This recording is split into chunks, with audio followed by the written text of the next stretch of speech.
Hello friends, in this video we are going to learn how to add a custom text field in the above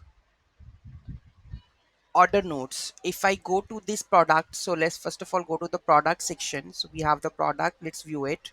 Okay, I have added any of the product into the cart. Okay, add to the cart, view product. Okay, proceed to checkout.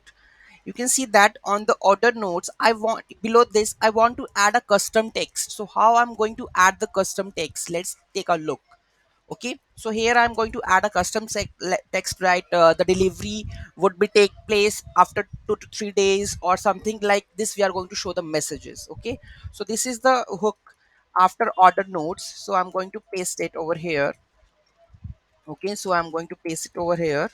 Okay, and if I go to reload, you will see that please allow 5 to 10 business days to deliver your order, right? You can also do the you can see the you can also do the coloring also. So you can also add the class, and the color would be red, and make it font size, you can 12 pixels or something like this, or make it font weight, bold. Okay, so everybody can look into that. There's something written that is please allow for business to deliver your order. So this kind of custom text you can add into the WooCommerce on the checkout page. Okay, so yeah, that's it for now. Any issue in that, just let me know. And those who haven't subscribed my channel, please do subscribe my channel.